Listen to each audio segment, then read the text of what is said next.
I got in big trouble with some of my questions, quite honestly.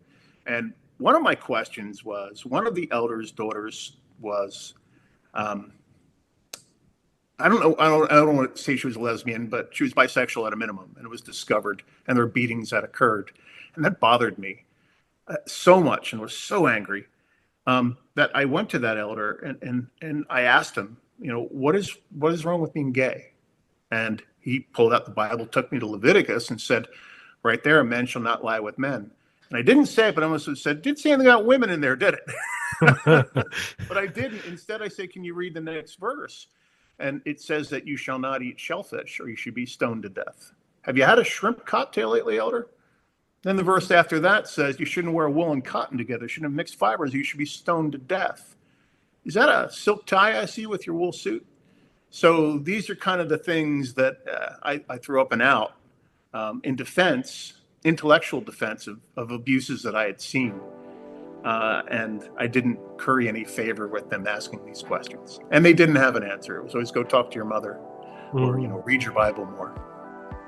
Hello, everyone, and welcome to the podcast. Today's episode is an interview with C.A. Gilchrist. We're going to be exploring his memoir, The Truth About Demons, and also his experiences inside the Jehovah's Witnesses and also experience leaving. And we're also going to be exploring his truth that heals. But before we begin, if you would like to see more episodes like this, please subscribe, like, share. And also, if you'd like to make contributions, I'll be leaving a link where you can support this channel. It is at buymeacoffee.com/truth7. Everyone who contributes really helps me to keep episodes and interviews like this possible. So without any further ado, please enjoy this interview with C.A. Gilchrist. Thank you. Well, thank you for being on the show. You have a memoir coming out, The Truth About Demons, and it's in the background. Can you give us a little summary about your memoir so that the audience can be ready for it? Sure. Well, first of all, thank you, Ryan, for having me on the show. I'm a big fan. I love how you talk about the journey towards healing and towards peace, and that's important to me. So my book is called The Truth About Demons. It is a memoir. It is released already. It released on January 15th. It's available on Amazon in hardcover and paperback and Kindle. It's available on Barnes & Noble, Google Books. The list goes on. Wherever you want to get it, you can probably find a copy of it for whatever reader or reading method you like. And I'm excited about that. My story, I have an interesting life. The memoir covers the time from when I was 8 to approximately 23, 25 or so. And it covers a period of what I call a period of escape. I had quite a few experiences in my life that caused me to have to find another way and find a way out. And the very first one was, of course, and I believe you read these parts, was a young serial killer in training decided to make me his target. So my very first escape was from him. The next escape was escaping from horrible family tragedy and also an accident that caused trauma-induced dyslexia. So I had some learning conditions. And then the next was homelessness as a result of my mother's involvement with the high control group Jehovah's Witnesses. My mother threw me onto the street when I was 18 and a few. And then to get out of homelessness, I started working in nightclubs. And of course, if you're familiar with nightclubs, especially back in the day when I was working in them, they were full with drugs and bad people. And by bad people, I mean criminals, organized criminals. So I got involved there too, finally escaping from all of that. So the truth about demons is how I escaped many different things to be able to build the life that I originally dreamed of as a child. So happy to say I'm here. Obviously, I survived most of that. And I tried to write the book not in your typical memoir fashion. A lot of memoirs are the sharing of dates and events. I wanted this to read like a novel. And the early feedback is in, and thank you for your earlier comments before we started. I hope I've achieved that. Yes, and it's a book that I really recommend to the audience to go, as Cam here has already shared, it's available on a variety of platforms, so get a copy. And we have in the back the picture of you as a child. About around what age were you in that picture there? Yeah, sure thing. So that was, I think I was 8 or 9. I was very young, and I was on my beloved Stingray motorcycle, the Green Monster. The Green Uh, Monster, yes. yeah, roam up and down the streets of Levittown, Pennsylvania, which is my hometown. And yeah, that was fresh from church. I'm wearing my tie and my white shirt there. My mother was often taking us to different churches when we were younger to find her truth. And all I wanted to do was ride my bike. So I didn't even change into my play clothes. I grabbed my bike and started riding in my tie and my shirt in that picture.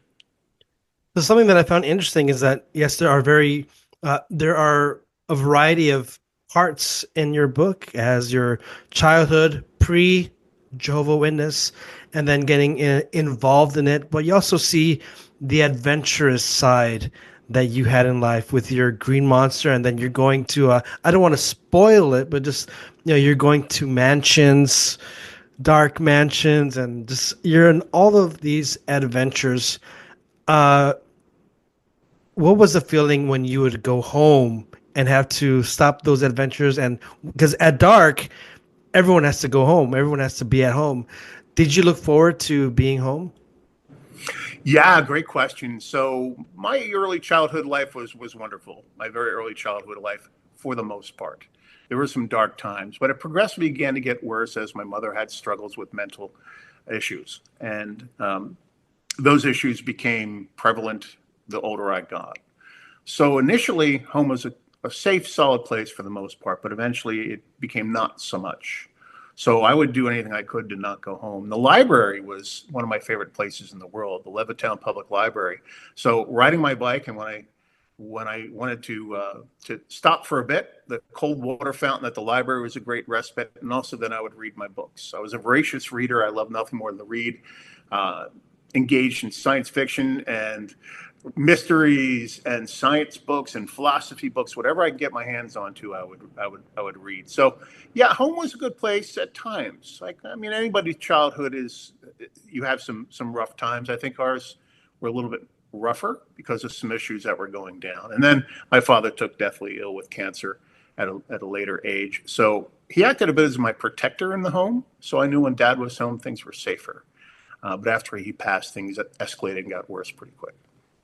That's something that I really admired in the book is your determination to read a book, even though the mother in the story, in your story, was always frowning regarding you reading books, but you always found a way.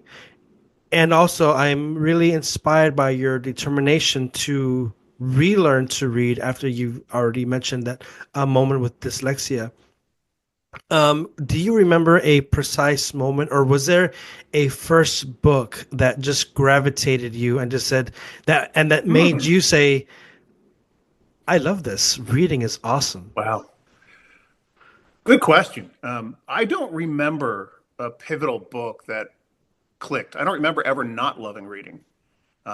So whether it was the basic Penguin childhood books when I was a little tiny kid, all the way up, I do recall though having if anything rose above from those very early years, it was probably the Hardy Boys mysteries. Yes. Hardy Boys mysteries were fascinating to me. There's also one called The Three Investigators, which was like a competitive novel set to the Hardy Boys. And I read every single one. I went to the library and read through those blue books, one to whatever number they were at the time. And that kind of played in with the adventure in the neighborhood too, because the Hardy Boys were kid detectives. And it was Yes. always their attempt to go out and find adventure and solve crimes and help people. So, where else would you go? You get on your bike, you go look for adventures in the neighborhood. So it all kind of tied together. And I would say probably the Hardy Boys were the launch pin for my love of fiction. I think that's fair to say. Now, when you started getting involved in the Jehovah Witnesses or your mother, how did life change for you Ooh. in regards to, because I know that's such a broad, but in regards to the literature that you read, like was everything banned? Like were you only allowed to read the Bible, or can you walk us through that? Yeah, sure thing. So, like any high control religious group, the idea is to isolate you from the rest of the world. It's easier to control folks, their behavior, and everything about their day-to-day life if they don't have outside influence. So while traditionally within the Jehovah's Witnesses group, books in general are not banned and music isn't banned, there is an unspoken note that you don't need to read any other books. You don't need to listen to any other music other than what is provided by the Jehovah's Witness organization. There are many magazines and books that they publish continually are enough. You don't need to read science books because everything you need to know is in the Watchtower Awake and the Bible. You don't need to read action and adventure because there's plenty of that in the Bible. Plus, they have a very tight old world moral code where, curses or short skirts, the list goes on to the things you're not allowed to be exposed to.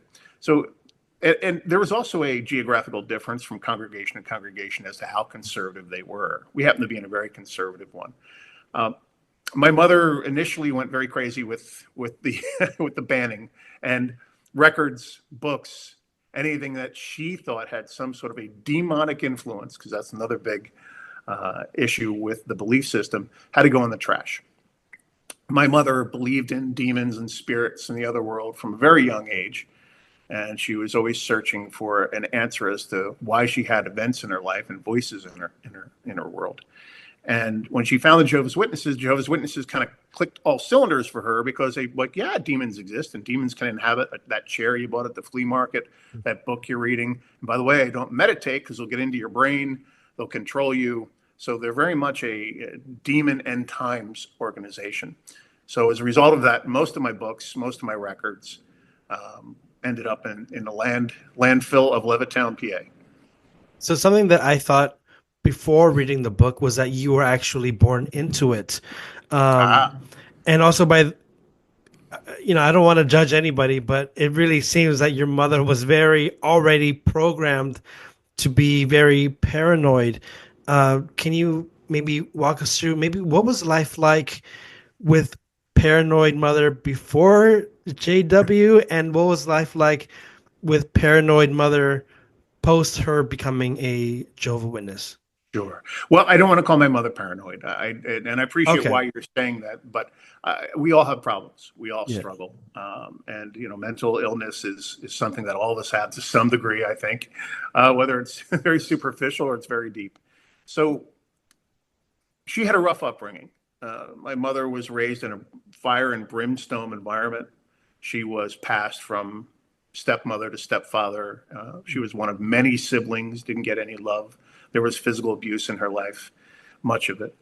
She ran basically away to have a child at a young age, just to get out of the house. So abuse is generally generational. None of us are born, I don't believe, unless there's some sort of psychotic breaks or some sort of a deep physiological issue with the brain. I think we're born to not be abusers. But when you've been abused, sometimes that's what you know, whether it's mental or physical. So my mother had a few breaks with reality, and those breaks with reality kind of occurred when I was very young, that we were witness to, and one of the chapters in the novel talks about that. The memoir talks about that. It got worse. It got progressively worse. When you have a religious organization that says not only are the voices you hear, the things you think about demons accurate, but we've got 2 million people worldwide that agree with you, and we have meetings 3 times a week. So it expanded on that to the point that where anything I said that disagreed with the tenements or the teachings of the Jehovah's Witnesses wasn't me talking, it was the demons talking. So in a way, she started to view me as being controlled by demons, and maybe she still does. Certainly after this podcast, she probably will, but that's okay. She has her truth and I have my truth, and we'll continue to do the best we can do. Yes. Yeah, thank you for sharing. And Sure. it's never an easy thing. Mental health and mental illnesses are existent. They do exist. And how did you take it being in the Jehovah's Witnesses? And you were still a teenager, so did you ever believe it? Good. Completely, Yeah. like, I believe this. Good question. So I've always been a skeptic. And as a skeptic, you believe things after there's enough evidence for them. And skeptical thinking is something that for some reason has always been inbred in me. And maybe it's all those Hardy Boys books about finding evidence. I don't know. Maybe it is. Maybe it owns something today. So as a result of being a skeptic, I was always looking for truths in what people said and what people did. And I couldn't reconcile some of the things that the elders said with the things I saw elders do. And I think very early on, I realized that I witnessed an elder being physically abusive to their children, verbally abusive to their children, verbally abusive to me. And then, of course, that same elder later on was found out was sexually molesting their own children and other children within the congregation. And my thought process at a very young age was, if elders of this religion are selected by God, and yet they're allowed to rape children, where's the truth? How can that be true, that God would select a rapist to lead a congregation? And it all fell apart for me at that point. I said, well, that doesn't make any sense. I don't see evidence of God within this organization, within this group. So I went researching, and I did a lot of reading back at the library to understand, where did this religion come from? What are its roots? Where are its beginnings? What do they truly believe? What is the real evidence here?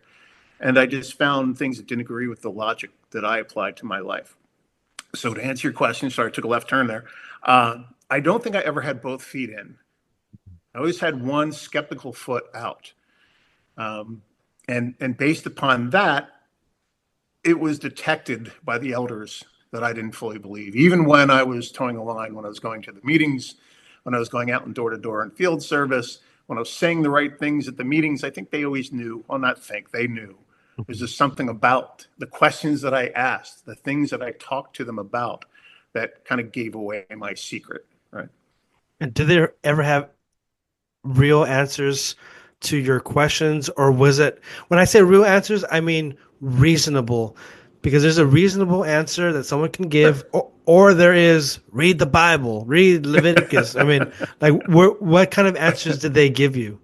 Yeah, so for the big questions, they really didn't have answers, and they would usually fall back on the mysteries of God.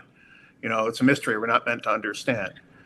Okay, sure, but that doesn't really answer my question. You're just shifting my question off. I got in big trouble with some of my questions, quite honestly.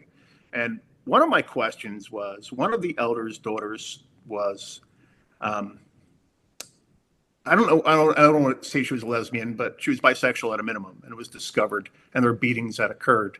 And that bothered me so much, and was so angry that I went to that elder and I asked him, you know, what is wrong with being gay?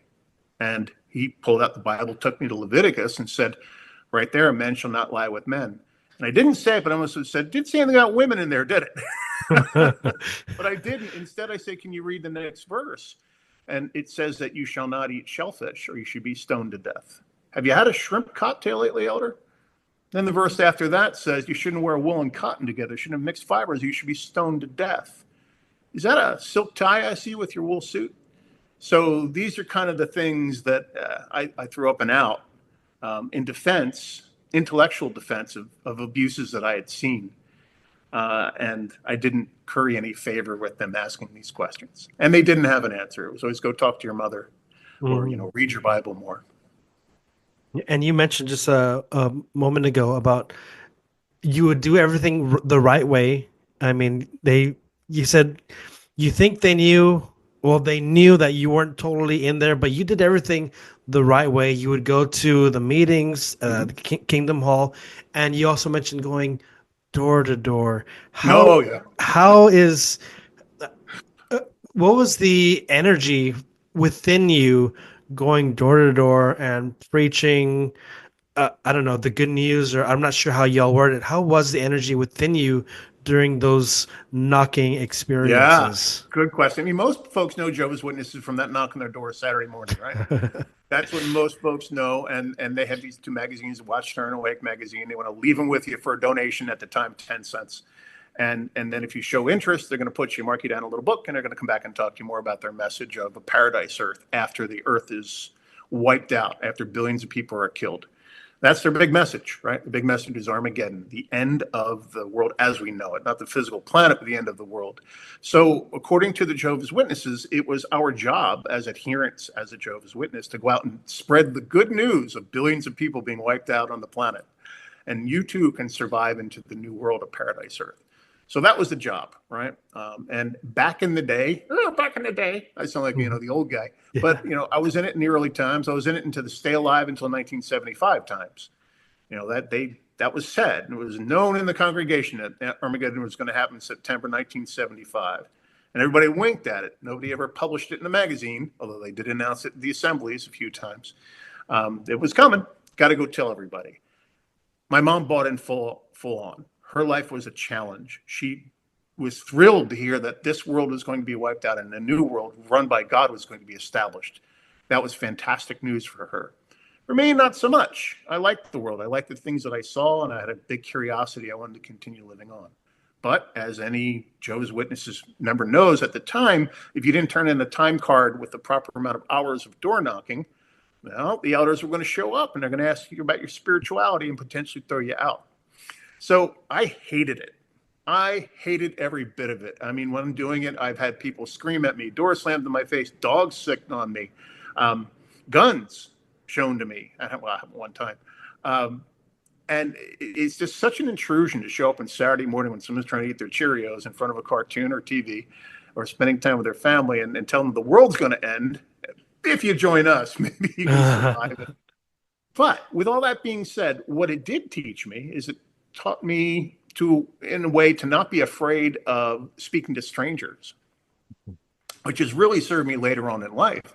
I learned I didn't learn, but I got into sales for quite a number of years in my career. And if somebody said, pick up the phone and call this person or knock on that door, okay, fearless, right? Because once you've done it so many times, you're no longer afraid. So that's one of the benefits of the old door to door. But I do notice now, I see the carts, I guess it's transferred into cart work, which is interesting. I mean, folks just set up a cart and sit there for 3 hours. I'm like, well, that's not work at all, is it?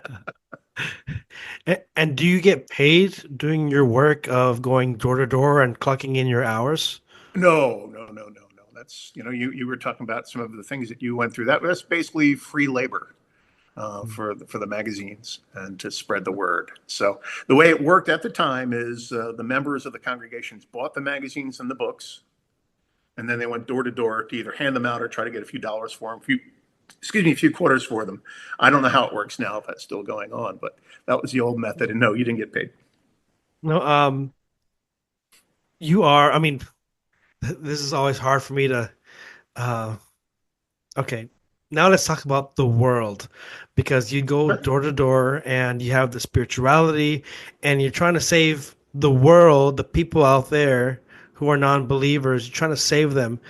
But I've always, and I've never been a Jehovah's Witness, but I've always had this feeling that they're not really trying to save anybody. My personal feeling is that, like, when I would see, and I do have some family members who are part of the Jehovah's Witnesses, but I would feel more like they want us to experience Armageddon, like they want the fire and brimstone to come down and just destroy everyone else. Was that the energy that you felt in your Kingdom Hall and maybe even in the household? Good question. Wow, you really hit on it. Let me tell you how I felt as an insider. One of the things that folks like to do on Sundays as they were knocking door to door is figure out what house would be theirs after the owners were killed in Armageddon. That's terrible. There's your energy. The energy is, well, that person wouldn't take a Watchtower and Awake magazine. They're goats. They're worldly. And the disgust and the level of disgust towards people that were just eating their Cheerios and didn't want to be bothered about your religion was disgusting. The hatred was there. So yeah, there was absolutely an element of, I can't wait till they die. They're evil because they won't take a magazine from me. And that was another component that turned me to get my last foot out of the door. Not everybody was like that. There were certainly folks that really had a true love and a care and a concern and thought that people were going to die and wanted to save as many as they could. That exists too. But in my congregation, there was a whole lot of, hey, that house is pretty nice. After they're killed by God, I think I'm going to live there for a while. And I really like that you brought up that distinction that while there are people who are, I would say, waiting for people to get punished and destroyed, you also make that distinguishing uh, barrier that there are people who really are sincere about this and their hearts are in it and they really are desiring to be good people. So I'm just so happy that you brought that up because we're not trying to judge everybody, but we're just trying to bring the truth. And the truth is that people have their own truths. There's a variety of truths, and I love talking about it. Me too. And now I wanted to go to leaving the household, leaving the religion. Now, did you choose to walk away, or were you? I can't think. Like I know in Catholicism we have excommunication. Right. What is it for Jehovah's Witnesses? Sure. So the Jehovah's Witnesses have many levels of punitive punishments for when you don't adhere to the rules. The first one is basically shunning internally the congregation, not really talking to you, limiting your communication. You're still allowed to be there, and they'll talk to you, but they limit it. They kind of restrict it. And then they can restrict your ability to do things within the church. Like if you were running a microphone, or you were playing the music for the hall, or you were setting up chairs, and this was something you did regularly. If you did something they didn't like, then you had your privileges revoked. So you couldn't do that anymore, which is a public way of saying, hey, this person over there isn't doing the right thing, but they didn't do enough bad, we're going to throw them out, right? So we're just going to restrict their privileges till they shape up. There was a host of unspoken rules about how you were going to be treated, whether or not you showed the right faith or did the right thing. But the spoken rule of disfellowshipment or disassociation was the one that most folks know about, I think, when you talk about the Jehovah's Witnesses. And that is, disfellowship is where they announce from the stage that you are no longer a member of good standing and that no one is to basically speak to you. Now, they don't say that, but it's known that no one's allowed to talk to you, including family members. So imagine you're a young child. And by the way, this did not happen to me. Imagine you're a young child and you are no longer allowed to speak to your parents except for the rudimentary things required to live your life. And Jehovah's Witnesses is not the only religion to do that. There are many other high control groups that do the same thing. And you mentioned Catholics. In extreme situations, they will also use an excommunication methodology to throw you out. But disfellowship could happen even if you smoked a cigarette, or you refused to get a haircut, or you cursed too much, or you're caught having sex or fooling around with somebody. Yeah, I mean, for things that we would consider today to be, okay, sure, maybe they shouldn't have smoked a cigarette, but we're not going to throw them out of religion and out of our life over that, right? So it was rather harsh terms. Now, that did not happen to me. I was not disfellowshipped.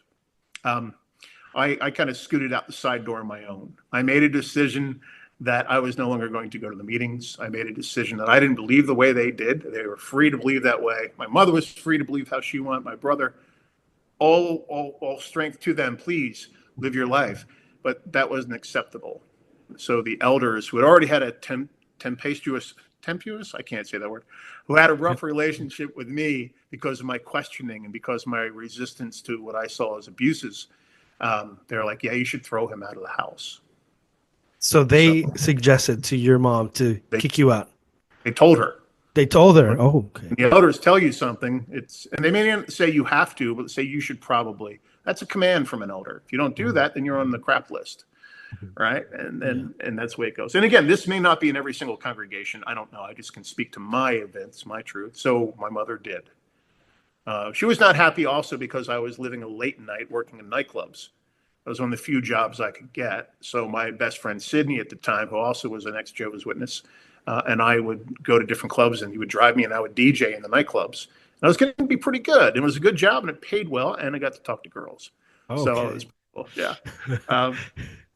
But she didn't like that I was coming at 3 a.m. And one of my arguments was, well, if I was working an overnight shift at the factory and then coming home at 3 a.m, it'd be cool, right? I mean, I'm working for minimum wage in a factory, but the fact that I'm in a nightclub is the problem. The fact that I'm playing music for people.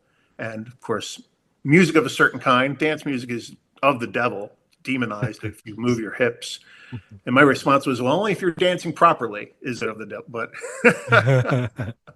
so she listened to the elders and she said, pack your bags, you're out. Now, as a DJ, were you ever tempted to play like Jehovah Witness music? Not so much. You're like, you know It what? might be fun to get a house beat against the song From Door to Door, From House to House.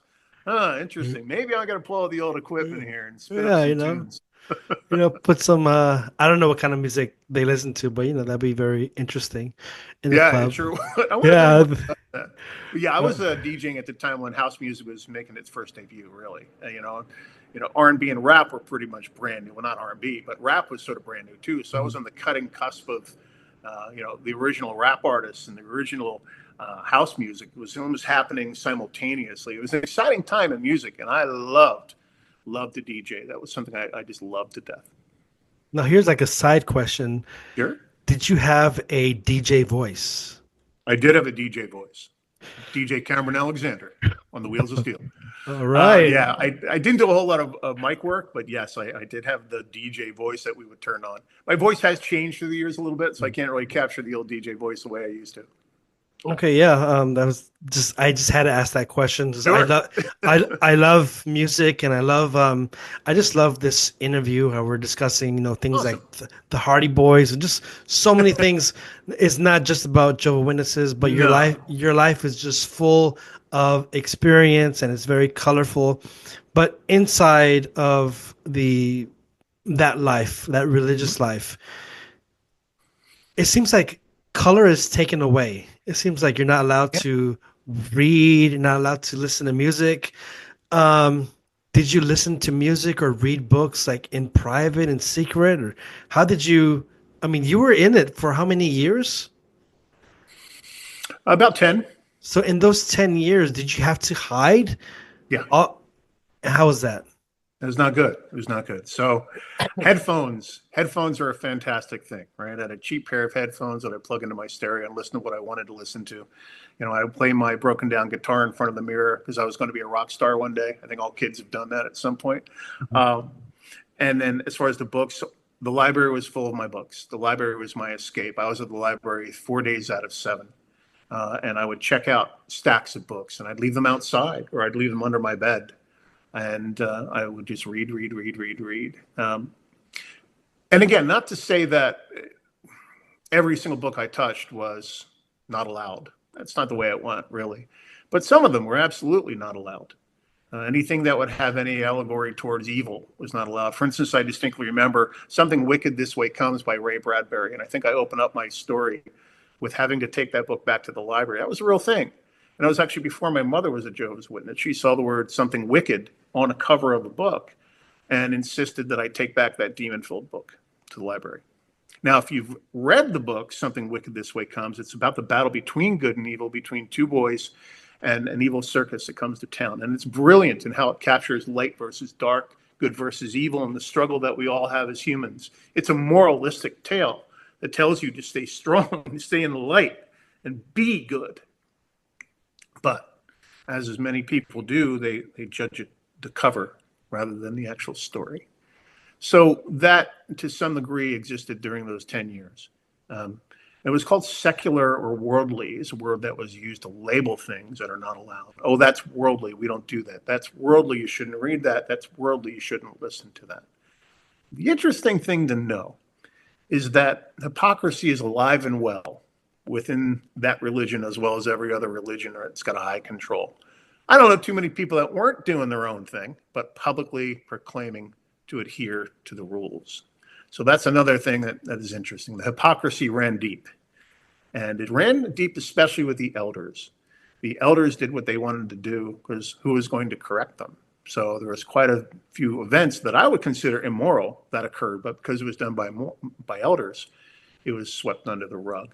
Again, another piece of that hypocrisy that maybe you want to leave on top of the illogics of some of the belief systems. I had enough.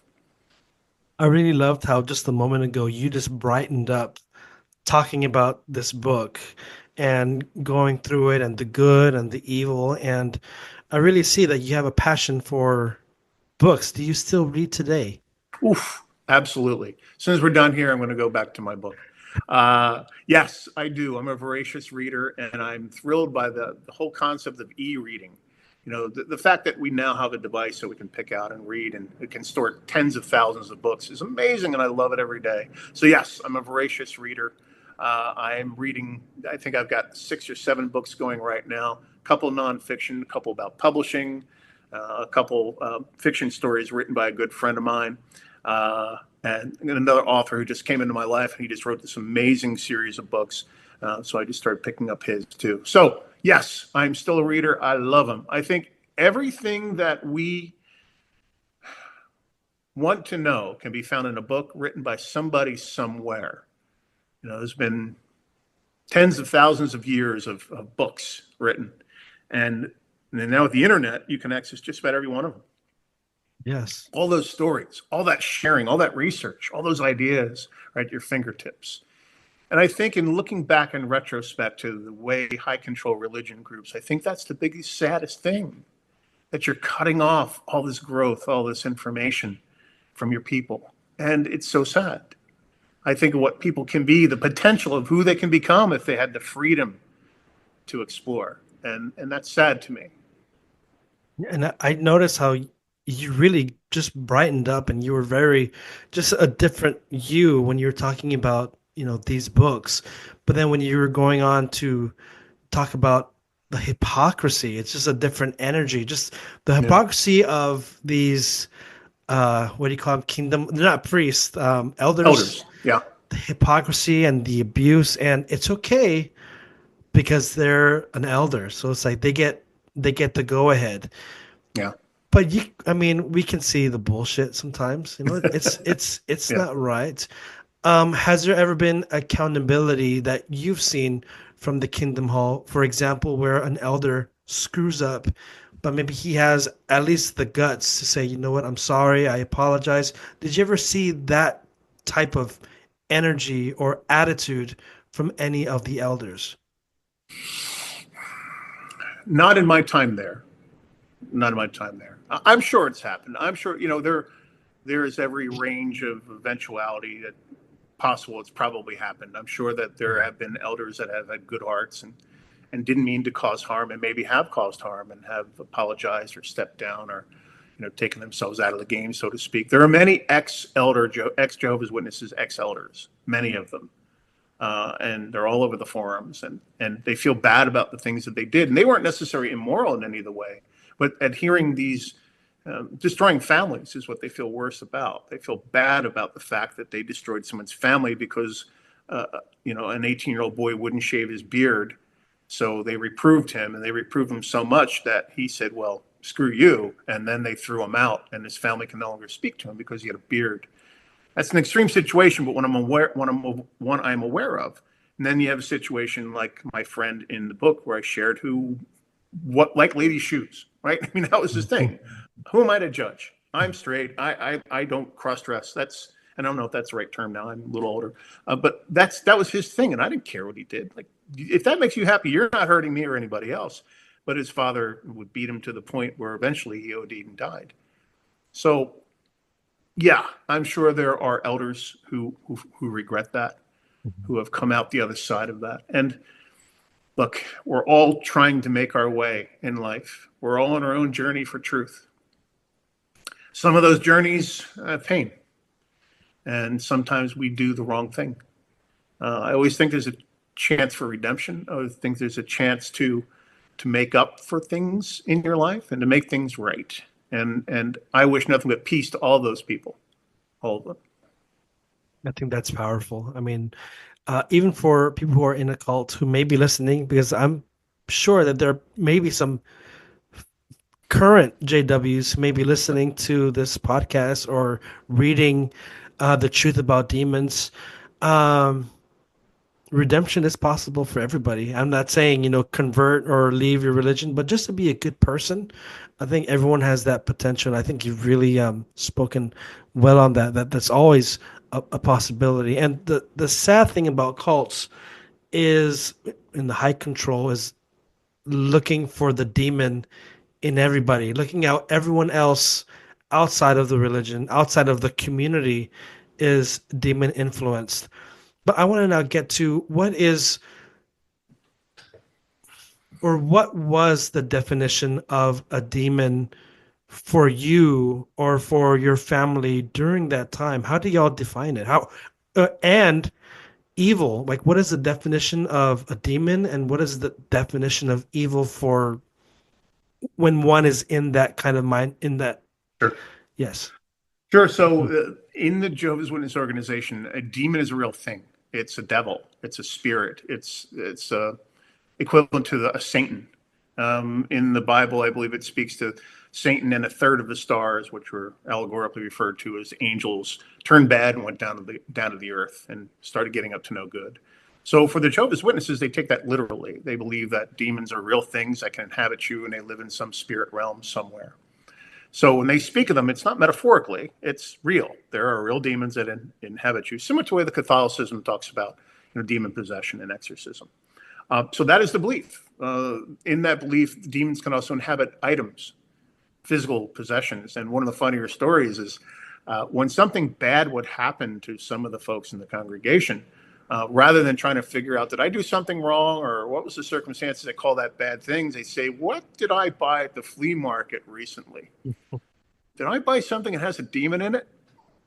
So, there are often demon purges of possessions on a regular basis that would occur, and people would fear that they actually brought something in their house that was demon possessed.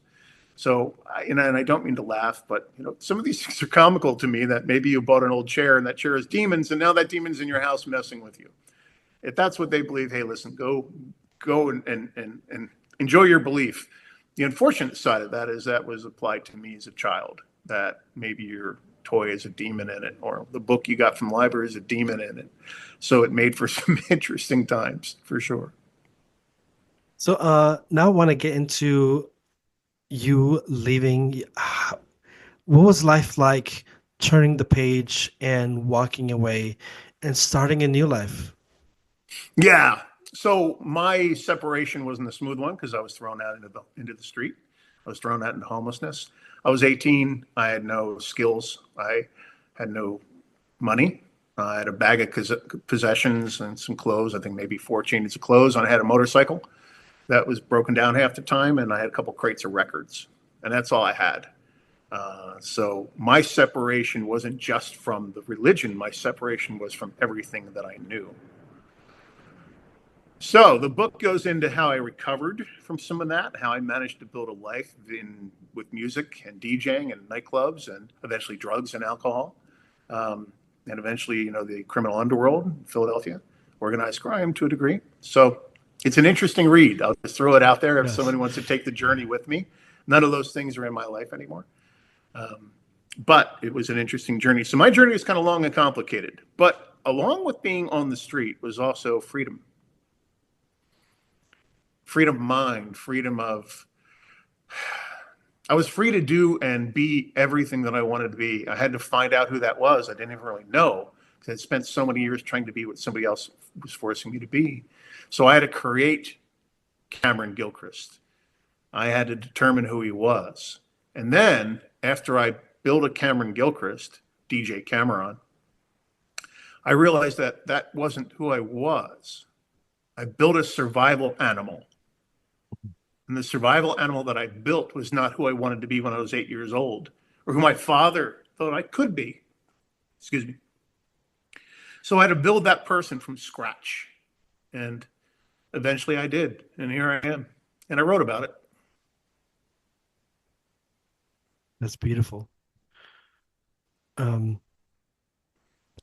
that time, when you were discovering yourself, getting your feet in the ground, did you ever feel that they were right, that maybe you do have a demon or maybe you are condemned? Did that ever go through your head? Sure, absolutely. You don't spend 10 years, most of them your formative years, being told that everyone else in the world is wrong, but we have God and we're right, without walking away and still holding on to the demon of fear that they were correct. And I thought they were right, even though I wasn't a member for quite some years. It took me a long time to get those hooks of that particular demon out of me. the demon of fear, the demon that I was going to be killed for just being who I wanted to be without harming anyone. Yeah, it was a journey. It was never a straight line. I never dropped that baggage. I slowly emptied the suitcase until it got light enough to throw in the river, and then I did. It was also an intellectual journey. It's like, well, if they're wrong, then who's right? Is anybody right? Does anybody have the answer? What about God? What about the universe? What about angels? What about demons? Right? So I went on that shall we say, that road trip about understanding the real important questions that we hold so dear, and still searching. Right? I'm still on that road. I'm still doing my research, still trying to understand. I don't think that'll ever end, and that's good. That's healthy. So eventually, I got to a place where I knew it wasn't the truth. And I put down the suitcase, and the fears, they left. The demon died. Wow. So now you've written your memoir. It's already out. The truth about demons. Why now? Why at this part of your life did you decide it's time? Yeah, great question. I've always wanted to write this, but I didn't have the. Hmm. I don't know what stimulated me to finally put it all down on paper, but possibly it was that as you get older, you start to look back in your life and you think that maybe I can help somebody else. Maybe if I tell my story, someone will read that and they'll do better. And something that I really love about your book is the father figure, your father. Mm, yeah. He's there, and I mean, I want to say some things, but I don't want to spoil. But there's some examples of him just being a man, being human, and Yeah. him also being patient, a patient husband, loving, a patient father, and caring, and going on airplanes and doing all these things. But sadly, he passed when you were still at a very young age in life. If you look back, how much of an inspiration has he been in your life to this day? Yeah. So my father's words ring in me all the time. I only had him for a limited period. He worked a lot. Things were not good for us financially. We were poor. We weren't the poorest of the poor, but we struggled. And he worked a lot. He worked a lot in construction. In fact, that's why he died, basically, because, well, I won't spoil the book, but yeah. And his words ring in me today all the time. Now, I also want to be honest. I think if there's one thing I could change about the memoir that I've written, is that I sort of whitewashed my father a little bit. Whitewash is an older term meaning, let's cover up all the stains with a fresh coat of paint. My dad wasn't perfect, but I seem to focus on the positivity of my father in the book. And maybe I should have tempered that a little bit. My father had some issues as well, right? He was no saint. But by and large, he came from a good place and a good heart. So did my mother. We do things in life, and sometimes we don't even know why we do them. And it's only until we look at that internal programming that we begin to realize that I'm not doing this.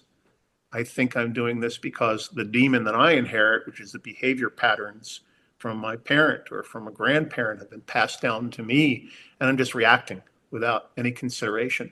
And that reaction is bad. I need to work on that. So my father had some of those too. But what I took most from my father was that if you're going to get knocked down 5 times, get up 6. That's it. That's the distillation of my father's advice to me. And I've thought about this a lot over the course of writing the memoir. And his strength was that, okay, you're laying on the ground. Get up. And you mentioned also that one of your demon was fear. It's Yeah. been hitting you, throwing you down, but you keep getting up, and now you're at a place where you've, for the most part, conquered that demon. What was your secret to, or maybe not even secret, but what helped you Yeah, overcome this demon? great question. So we fear for sometimes the reasons of unknown. Sometimes the reasons are reasonable. Like if we're swimming in the ocean and a shark comes up and we're afraid, that's a reasonable fear, Yes. right? So let's get away from the shark. Let's start there. So fear can also save your life. So it is a valuable emotion and a valuable tool in our arsenal of survival. However, there's also irrational fears that hold us back. And those are the fears that I think are the most destructive that we need to kill. I've used a lot of different methodologies through the years to come to a place where fear doesn't control my life. And one of the ones I learned to do at a very young age is something that I guess now called universalism. And it's not a religion, it's not a faith, it's just a word I use to describe a method that I've developed for myself. Maybe other folks do this, maybe it's got a fancy name, and maybe there's a 10 series book about it somewhere, and you can attend a seminar on this. I don't know. Here's what I did. As a very young child of the space age, I was fascinated by the sky and the stars and the moon. And I spent a lot of my time looking north. And one of the things that would always resonate with me is I am so insignificant. I'm so tiny. I'm nothing. I'm a speck on a speck on a speck, floating around a bunch of other specks in this incredible universe that exceeds for billions and billions of light years with trillions of suns and quadrillions of planets. I'm nothing. But same light, I am everything to me. So what I used to do when I was particularly fearful is remember that in 80 years, it's all going to be gone for me. A couple hundred years, it'll all be gone, even the memory of me. What does it matter? Why am I so friggin' afraid? This too shall pass. And that method I've used consistently throughout my adult life to put things in proper perspective. Because if you're looking at that infinity up there, no matter what you come away with, you've got to come away with some feeling that power is an illusion, control is pretty much an illusion. We're not here that long. Don't waste it being afraid. Wow.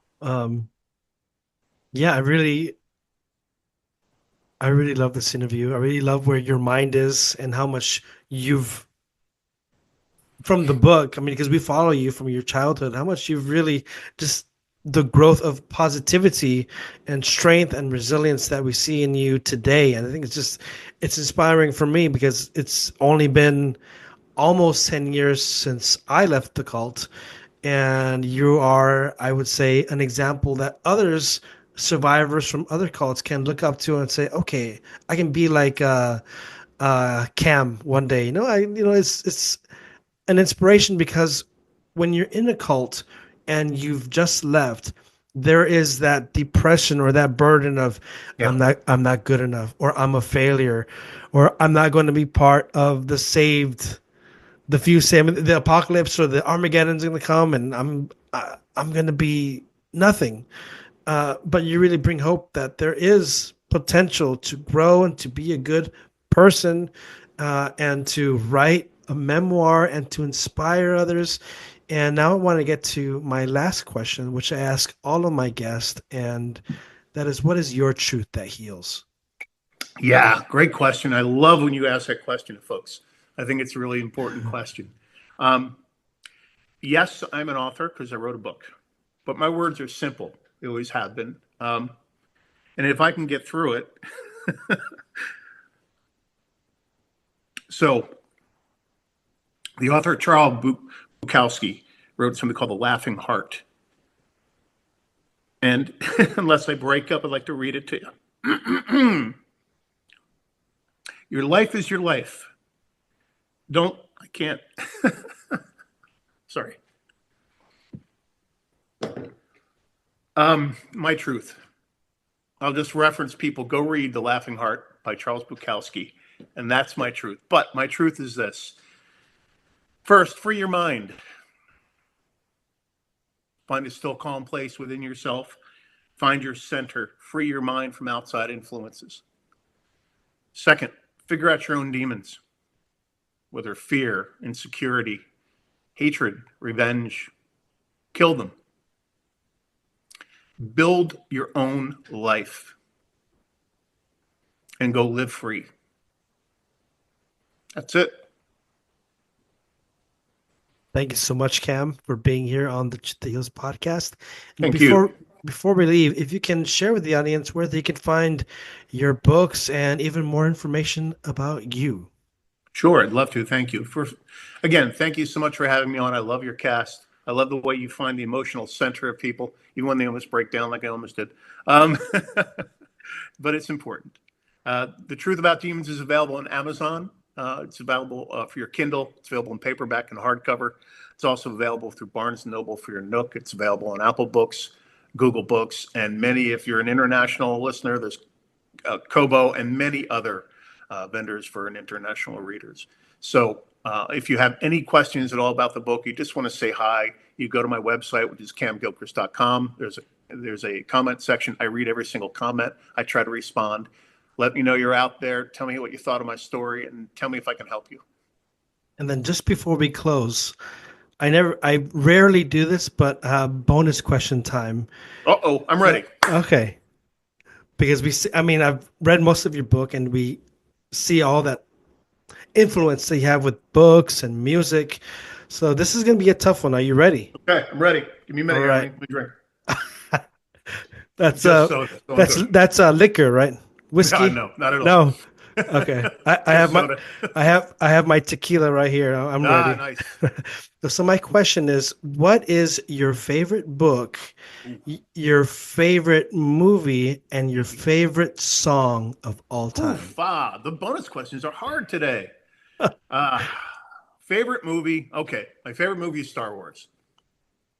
Quite simply, I am a Star Wars fanatic, and I have been. I write about it in the book. I don't know if you got that chapter or not, but Star Wars played an important role for me because it showed me that somebody with no family could ascend to higher things. Because Luke had no family, right?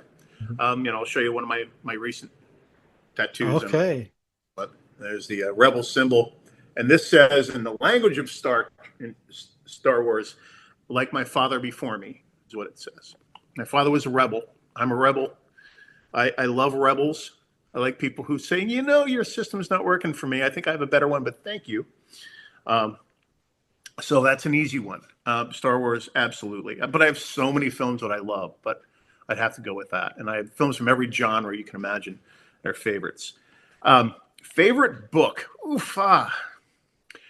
It's almost impossible for me to do it, but I'll speak to, I don't know if I should say this in a recorded area what my favorite book is, and I'll regret it maybe because I'll have a new favorite next week. There's a book called Replay. And forgive me for not remembering the author's name right now. I think, is it Gerald Brown? No, I forgot. I have to Google it. But Replay is the story of a man who wakes up in his 18-year-old body with all the knowledge of his life up until he died at 45. And he gets a chance to live his life over again. But he doesn't just live it over once. He lives it over thousands of times. And each time he lives over his life, he learns a new lesson. In fact, Groundhog Day was a comedy version of an incredible book that went deep into the heart and the mind. So I think Replay is right there at the top of the list. Also a book by a sci-fi artist called Glory Road, sci-fi author Robert Heinlein. Glory Road is a story of seemingly normal person that gets taken on an adventure. And I'm nothing if not a sucker for the hero journey. The person that starts a regular old person and ends up with a glorious quest that they have to fulfill to become a changed, better person. And I kind of structured my memoir on the idea of a quest and picked stories from the memoir that would show the progression to the quest. There's a couple, head bosses that I have to fight in my book, right? There's a couple game bosses I have to fight in the book to get forward. There's a couple mazes I have to run through. There's some treasure I have to find to get to the end of the story. And I think the last one was music or favorite song. Wow, yes. How do I do that? I don't know that I can do song. I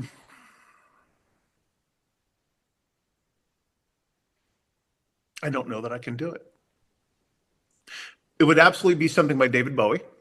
Okay. So I can't I like music, so much music. I can't. How about if next time I come in and talk to you, I'll think more on that and I'll have a favorite song for you. But Okay. while we're asking, let me give you a bonus question because I know that never happens. Oh What's no. your favorite song? My favorite song? Yeah. Golly. Jeez, I asked you like on the go, but man, my favorite song. Um Tough one, right? it is a tough one, but I think one of my most played songs is Black Star by Radiohead. I just Oh, good I one. I just really like and I fell in love with the song as a kid. I fell in love with also Nirvana, Pearl Jam, but just that album, I think it's The Bends by Radiohead. It's probably one of my favorites, and I think that's my most played song. I'm not sure if it's my favorite, but I just know that when I look at my Spotify, Yeah, yeah, right. it's like, oh, that's the one I played the most. So I think Yeah. that would have to be my favorite song. But I was actually expecting you to say Bruce Springsteen. It's funny you say because as you're telling me about Radiohead, I'm sitting here thinking back about maybe it's Bruce. Yeah, because it's Bruce or it's Bowie. And again, saying my favorite song is just impossible. It's like saying, "What's your favorite breath?" Like of all the breaths you breathe, what's your favorite breath? Oh wow, There's that's so good. much that I love in music. I don't think I can, but Bruce is up there too. Hmm. Yeah, absolutely. Yeah. Yeah, in fact, I just saw Bruce not too long ago right here in San Diego. And of course, I'm a Philly boy, right? So I was born Yeah. and raised on the East Coast from Philadelphia and New Jersey, lived in New Jersey quite a bit. So, Bruce was kind of everything to a kid growing up then. In fact, there's a podcast of one of Bruce's biggest fans that I had an opportunity to go on and talk about the time that I met Bruce in New Jersey. So that was a pretty great experience. So now, you know what? If Bruce hears this, he's going to be like, thanks, Cam. You didn't pick me. You picked David Bowie. So I'm not going to talk anymore about my favorite song. I'm just going to shut up before I get in trouble. Okay, so well, thank you again, Cam, for being on the podcast, for sharing about your story, your memoir, and for sharing your truth that heals. Thank you.